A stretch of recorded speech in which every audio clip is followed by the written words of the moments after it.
Olá, boa noite a todos. Eu me chamo Breno Cortes. Meu nome é Gabriel Melo. Somos graduando de Engenharia Eletrônica e Telecomunicações. Essa apresentação da matéria Eletromagnetismo, ministrada pelo professor Gustavo Nozella. Vamos apresentar sobre os efeitos da variação no formato e no tamanho da área e do campo magnético no fluxo magnético. Nessa apresentação, iremos explicar alguns conceitos. No caso, são fluxo magnético, campo magnético uniforme, força eletromotriz induzida e o software FEM, que foi o software utilizado durante nossas simulações. As perguntas que iremos responder durante essa apresentação são: se a área mudar, o fluxo magnético muda? O formato da área influencia o fluxo magnético? Se o campo magnético mudar, o fluxo magnético muda? O campo magnético e o fluxo são diretamente proporcionais? E a força eletromotriz é proporcional? O fluxo magnético é uma medida do campo magnético total que passa por uma área específica. É uma ferramenta útil para ajudar a descrever o efeito da força magnética em um corpo que ocupa uma determinada área. A medição do fluxo magnético está particularmente relacionada com a área selecionada.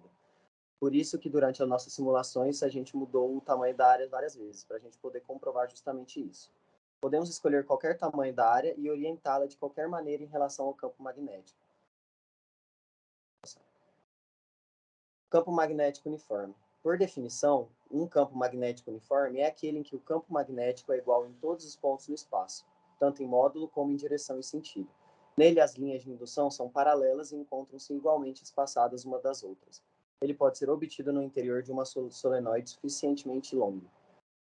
Temos uma imagem de um campo magnético uniforme e um campo dentro de uma solenoide, campo magnético.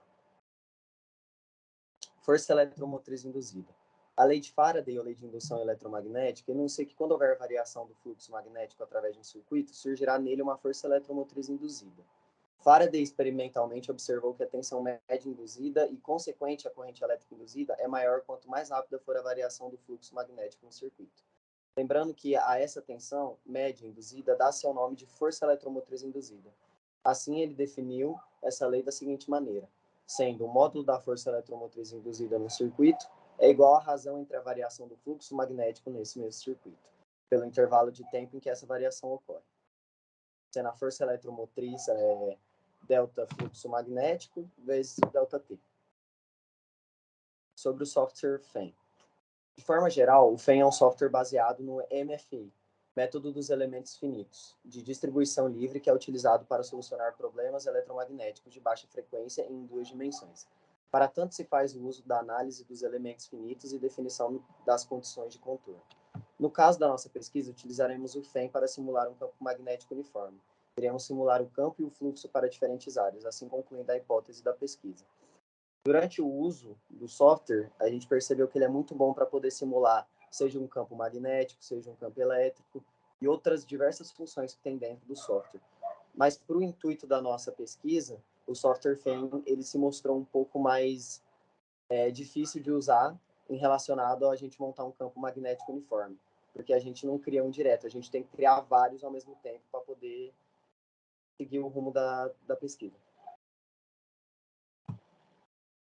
Os parâmetros de medida. A gente tem um retângulo, tem um triângulo, que tem a área dele, que é igual a 0,02 metros quadrados. Utilizaremos ele dentro do nosso campo magnético. Aqui temos os parâmetros de medida. Quando a gente mudar a área, ou o tamanho, seja do retângulo, seja do quadrado, a gente vai poder provar se vai ter a proporcionalidade de aumentar junto o campo magnético, dependendo da área do objeto. Aqui a gente tem os parâmetros de medida. A gente tem o campo de intensidade igual a 0,38T. E a gente pode ver o nosso campo magnético com os formatos dentro. Triângulo, retângulo, um quadrado maior. Aqui a gente tem os formatos, a gente tem a base e a altura. E justamente a proporcionalidade que a gente vai ter nesses formatos e nos seus respectivos tamanhos.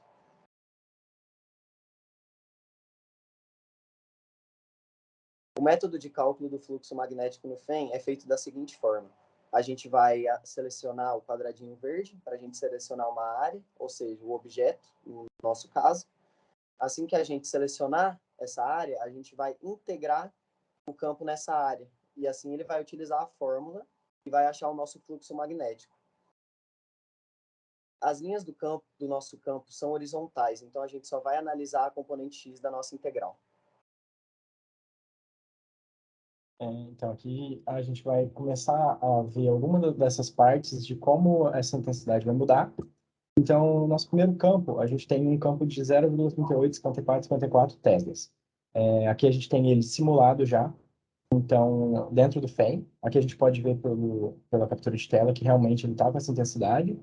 E a gente pode ver que ele é uniforme pela legenda. Então, ele é inteiro dessa cor azul mais claro, mostrando que a densidade dele está condizente. Ele é um campo uniforme. Então, nesse primeiro campo, a gente tem os valores observados. Como o Breno disse, a gente vai começar primeiro vendo os valores da componente x, porque é ela que nos interessa. Se a gente olhar bem os valores da componente y, ela vai dar um número elevado a menos 11. Então, é um valor muito pequeno que não nos interessa. Ele é irrisório perto do valor total da nossa resultante. Então, a gente pode ver que os três figuras de mesma área têm mesma força, têm o mesmo fluxo magnético, enquanto as outras vão ter fluxos maiores ou menores. Uma coisa que é muito interessante nesse ponto é que o círculo vai dar uma pequena diferença que a gente vai poder observar mais para frente. O nosso segundo campo foi um de intensidade 0,499966 Tesla. Aqui a gente tem também. Uma coisa que a gente vai observar é que quanto maior a intensidade do campo magnético, maior vai ser a intensidade dele ao entorno do nosso campo uniforme. Então, aqui onde a gente tem o campo uniforme, ele é uniforme, como o próprio nome já diz. Agora, na sua borda, no seu limite, onde a gente acabou precisando fazer outros campos para que a resultante deles desse um campo uniforme, nós vamos perceber que quanto maior essa intensidade do campo uniforme, maior essa intensidade nas bordas. Os valores observados daqui, ele mais uma vez vão seguir a proporção. Então, os três objetos de mesma área, as três superfícies de mesma área vão ter as mesmas valores de fluxo magnético, enquanto o fluxo menor vai de 1/4. Se a gente, a olho nu, né, a gente consegue perceber essa proporcionalidade, que a de 1/4 de área está mais ou menos 1/4 do fluxo. E o nosso último campo, o campo de maior intensidade magnética que a gente estudou nesse estudo, é o de 0,5794 Tesla. Então, a gente já pode perceber que a borda dele está com uma intensidade de campo muito alta. A gente vai notando mais uma vez a proporção. Então, quanto as três as três superfícies de mesma área têm o mesmo valor de fluxo magnético, e as maiores têm fluxo maior, as menores têm fluxo menor. Então, onde isso nos leva? Aqui nessa primeira tabela, a gente tem os valores que a gente devia encontrar fazendo a fórmula escrita, com os dados que a gente tem. Então, a gente percebe que, batendo o olho, elas estão parecidas. As figuras A1, A2 e A3 são as figuras de mesma área. A figura A4 é de área igual a 2A, então 2 vezes maior do que essas áreas. A de A5 é de 4 vezes maior, então, do que as áreas de A1. Então, A5 é 4 vezes maior que A1, A2 e A3. E A6 é 1/4 das áreas A1, A2 e A3. Aqui a gente tem um comparativo campo a campo. Então, com o teórico e prático. O que a gente vai observando? Escaneando, a gente vai percebendo que todos eles são muito parecidos, o teórico do prático. Tem alguns lugares que chamam a nossa atenção. O primeiro é nos casos do A2. O A2 foi o caso da superfície cilíndrica, circular. Por que ele dá esse problema? Ele é o único que a área dele não é exatamente 0,002. Ela é uma aproximação, e como a gente já viu em estatística, quando a gente tem algumas aproximações, a gente acaba tendo um resultado final viciado. Então, essa aproximação lá no começo, que dá 0,002 e algumas casas infinitesimais depois, conforme a gente vai manipulando essa área, ela vai dando esses erros. Mas ela já é na quarta casa decimal, então é um valor muito pequeno que pode ser descartado. Ou, em alguns casos aqui, até na quinta casa decimal. E outro lugar que deu um pequeno erro foi em outra superfície, mas foi na sexta casa decimal. E foi 0,000001. Então, a gente pode concluir que realmente o nosso estudo bateu a parte teórica e a prática. Mas o que isso quer dizer? Então, a gente vai acabar analisando a proporcionalidade. Nós temos os campos aqui e as áreas e a proporcionalidade deles. O que quer dizer isso? Então, se nós pegarmos o campo A1, A2 e A3, que tem a área A, e a gente fizer analisar o fluxo magnético dela com o campo 1, que tem o fluxo B, tem a densidade de campo B, isso tem que dar 1. Então, a gente vê aqui que realmente é o que acontece. E a gente quer analisar esse fluxo magnético, se ele é influenciado. Então, como é que a gente faz isso? A gente pega esse fluxo A, que é gerado pela superfície A4, com o campo 1. Como a gente dobrou o tamanho da imagem, então, da figura, como a gente dobrou a área da superfície, esse proporcionalidade tem que ser o dobro. Pelas nossas contas, realmente deu o dobro. E se a gente duplicar essa superfície que já é duplicada, então se a gente quadriplicar a superfície original, nós vamos ter um fluxo magnético 4 vezes maior. E se nós pegarmos uma superfície de 1/4 da figura A, da superfície A, nós vamos ter uma superfície de 0,25. E se nós aumentarmos o campo em 0,23? A gente observou que realmente foi isso que aconteceu. O nosso fluxo magnético cresceu. Então, o que a gente conseguiu observar com isso é que, sim, o fluxo magnético é proporcional tanto à área quanto ao campo magnético. Aqui a gente tem uma análise sobre a força eletromotriz.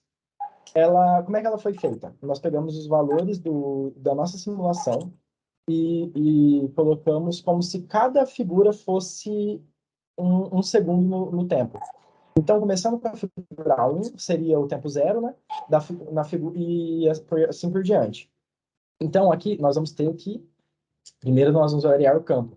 Então, o campo 1 é o estado inicial, o campo 2 está no segundo 1 e o campo 3 está no segundo 2. Então, a gente percebe que no segundo 1, como a gente está no nosso estado inicial, a gente foi do 1 para o 2, o nosso delta fluxo vai ser 0,29700 dividido por nosso delta T, que é 1. Então, dá esse valor. E aqui foi feita a mesma coisa com as superfícies experimentadas, começando com a superfície 1 e assim por diante. Então, a superfície 1 estava no instante 0, a superfície 2 no instante 1 e assim por diante. E daí a gente vai conseguir analisar algumas coisas. Primeiro, sobre quando a gente muda o campo. A força eletromotriz ela tem que começar em zero, porque para ter força eletromotriz nós temos que ter variação no fluxo. E como no instante zero a gente não está tendo essa variação, não existe força eletromotriz. Então a gente percebe que como essa variação do fluxo magnético é um pouquinho maior do campo 1 para o campo 2, essa força eletromotriz vai ser maior quando a gente mudar do campo 1 para o campo 2. Como a variação do campo 2 para o campo 3 é menor, nós vamos perceber que a variação do campo 2 para o campo 3 vai ser menor. A força eletromotriz, portanto, vai ser menor. Já na área, a gente percebe que ela fica em zero até a figura 2. Por que isso acontece? Porque aqui nós estamos variando apenas a área. Então, como o nosso campo é constante e as figuras A1, A2 e A3 têm a mesma área, a gente não tem nem variação de superfície, nem variação de campo eletromagnético. Sendo assim, a gente não tem uma variação de fluxo magnético e, portanto, nós não temos uma força eletromotriz. Essa força eletromotriz vai surgir quando nós mudarmos a área das nossas superfícies. Então, quando a gente passa já para a figura A4, que ela é o dobro da área, a gente começa a perceber uma força eletromotriz aumentando. Por quê? Porque nós estamos indo de uma área menor para uma área maior. Portanto, a nossa variação de fluxo magnético vai ser positiva. E por causa disso, a nossa força eletromotriz também vai ser positiva. Quando nós chegarmos na figura A5, que está no momento no segundo 4, nós vamos ter uma força eletromotriz que vai ir de uma figura de uma superfície maior para uma superfície de área menor do que a original. Portanto, nós vamos ter uma variação de fluxo negativa que vai gerar uma força eletromotriz negativa. Então, com isso, nós chegamos na conclusão. Se a área mudar, o fluxo magnético vai mudar? Sim, elas são proporcionais. O formato da área influencia no fluxo magnético? Não. Tanto que, pela própria fórmula, a gente percebe que o que importa é a área. O formato dela não vai ser importante. A não ser no caso, por exemplo, do círculo, que daí nós estamos usando uma aproximação, e essa aproximação, querendo ou não, muda a nossa área. Mas o formato em si não quer dizer nada para a gente. Se o campo magnético mudar, o fluxo magnético muda? Sim, proporcional, né? E igual à área. Então, se um dobrar, o outro vai dobrar. O campo magnético e o fluxo magnético são diretamente proporcionais? Sim. Então, tal qual a área, se um mudar, o outro muda. E a FEM é proporcional? A FEM é proporcional ao quê? Ela é proporcional à variação no fluxo. Então, por exemplo, eu não posso dizer que se meu campo elétrico dobrar, a minha FEM vai dobrar. O que eu posso dizer é que se a mudança do meu campo ou na minha área fizer a variação do meu fluxo dobrar, a minha FEM vai dobrar, dependendo do intervalo de tempo. Então, ela é proporcional? Sim. Se a gente aumentar ou diminuir, vai haver uma proporção. Ela é diretamente proporcional? Não, porque a gente tem que ver como essa mudança vai variar o nosso fluxo ou variar o nosso intervalo de tempo e assim poder ver se vai ser diretamente proporcional ou não. Bom, muito obrigado por assistir essa apresentação e até mais. Até mais.